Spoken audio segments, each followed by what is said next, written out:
성도 여러분 안녕하십니까? 9월 1일 주일이 되었습니다. 지난 여름 정말 더웠죠. 비도 많이 왔습니다. 아직 여름이 다 끝나지 않은 것처럼 덥습니다만은 그래도 날짜는 9월 1일을 알려줌으로써 새로운 계절이 왔다는 것을 깨닫게 해줍니다. 오늘 첫 주일 예배를 잘 드림으로 새로운 계절을 기쁨과 감사로 출발하기를 원합니다. 우리들의 말씀 산책이 레위기 25장에 도달하였습니다. 오늘은 2절을 읽도록 하겠습니다. 이스라엘 자손에게 말하여 이르라. 너희는 내가 너희에게 주는 땅에 들어간 후에 그 땅으로 여호와 앞에 안식하게 하라. 아멘. 아돌프 멘첼이라고 하는 19세기 독일의 사실주의 화가가 있습니다. 그의 대표작 가운데 아변 공장이라는 것이 있습니다.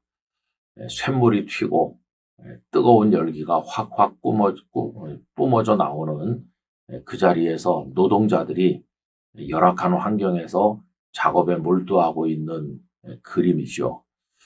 여러분, 이것이 보여주는 것은 그 당시 공장의 노동자들이 얼마나 어려운 환경에서 고통받았는가 이것을 보여주고 있습니다. 당시 산업 현장의 어려움을 보여주는 것이죠.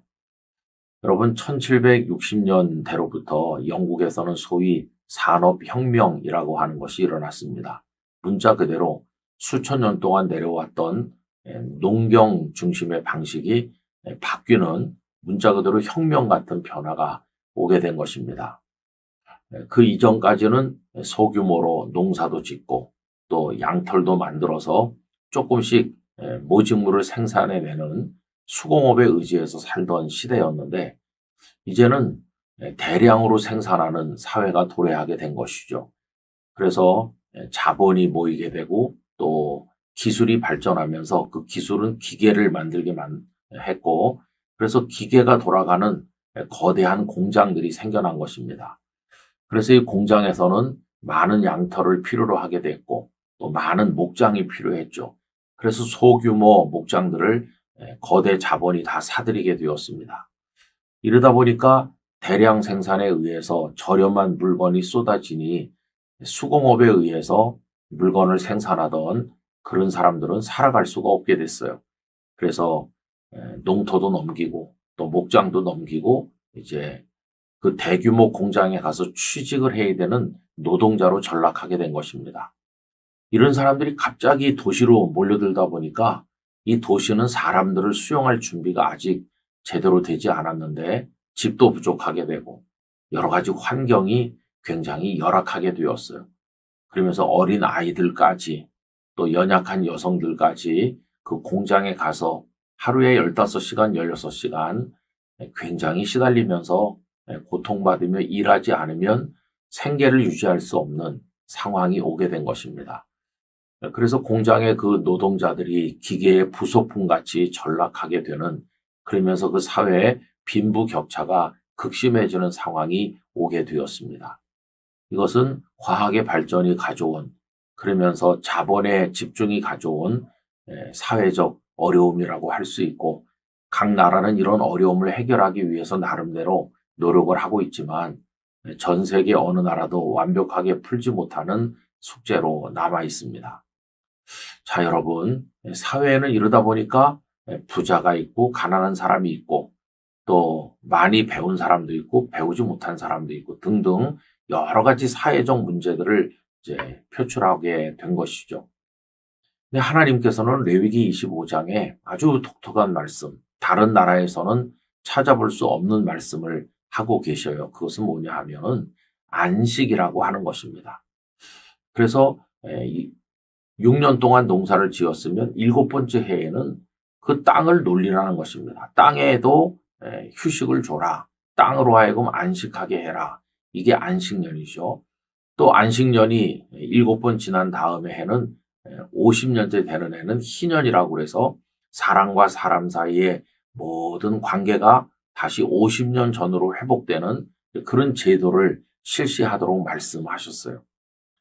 자, 그럼 여러분이 안식년이나 희년이나 이런 제도의 밑에 깔린 것은 안식을 주라고 하는 것인데 욕심이 많은 사람들로서는 받아들이기 어려웠던 것입니다. 6해 농사를 짓고 7해째 땅을 쉬게 하는 건 이건 아까운 거다. 7해째 해에도 농사를 지어야지 이렇게 생각을 하는 거죠. 근데 하나님께서는 그렇게 하지 말라고 하셨어요. 여러분, 이것은 조금 더 많이 소유하고 누리고자 하는 인간 안에 있는 욕망을 내려놓고 그리고 땅에게 쉼을 주는 겁니다. 근데 그 땅에게만 쉼을 주는 게 아니라 결국 보면 자기 자신도 쉬게 되는 것이죠. 여러분, 안식년과 이 희년 제도는 하나님께서 이스라엘 사회의 건강함을 지켜나가기 위해서 주신 아주 독특한 방식이라고 할 수 있습니다. 이 사회의 병이 깊어지고 가진 자와 가지지 못한 사람, 이런 사람 사이에 갈등이 깊어져서 모두가 살기 힘든 그런 사회가 되는데 그거를 치료할 수 있는 방법이 결국은 내 욕심은 내려놓고 다른 사람을 배려하는 거 아니겠어요? 이 사랑의 정신만이 이 사회를 치료할 수가 있습니다. 그런 방식으로 하나님께서 제도화하신 것이 안식년과 희년이었다. 이렇게 말할 수 있어요. 그럼 하나님께서 이런 말씀을 하신 근거가 뭡니까? 25장 맨 마지막 절에 이런 말씀이 있어요.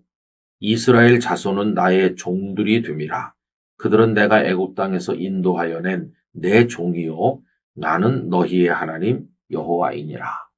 부자든 가난한 사람이든 그 누구든 다 내 종이다. 내가 너희들을 종처럼 부리면서 학대하면 좋겠느냐? 나는 자비로운 하나님이기 때문에 너희들에게 안식을 준다.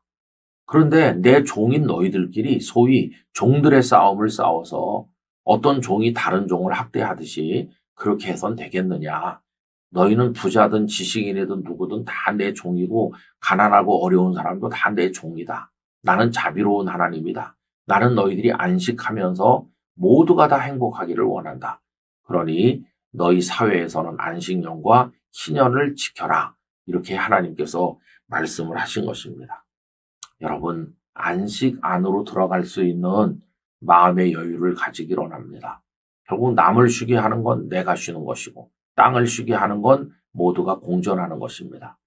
현재 지구촌에서 자연을 쉬게 하지 않은 결과로 나타나고 있는 무서운 자연재해, 기후이변을 우리가 보고 있지 않습니까? 하나님의 말씀을 따라서 우리 마음의 모든 나 중심적인 이기적인 욕망을 내려놓고 피차가 안식할 수 있는 하나님의 축복 안에서 모두가 행복할 수 있는 삶을 누리기를 진심으로 기원합니다. 거룩하신 아버지 하나님, 하나님께서는 안식년과 희년의 제도를 말씀하심으로써 나도 쉬고 남도 쉬고 나도 행복하고 남도 행복하게 되는 하나님 방식의 사랑의 원리를 가르쳐 주십니다. 저희로 하여금 욕망의 틀 안에서 벗어나게 하시고 피차가 모두 행복하게 살아갈 수 있는 하나님의 방식을 깨닫게 하여 주옵소서. 저희 안에 참 안식을 허락해 주시기를 예수님 이름으로 기도하옵나이다. 아멘.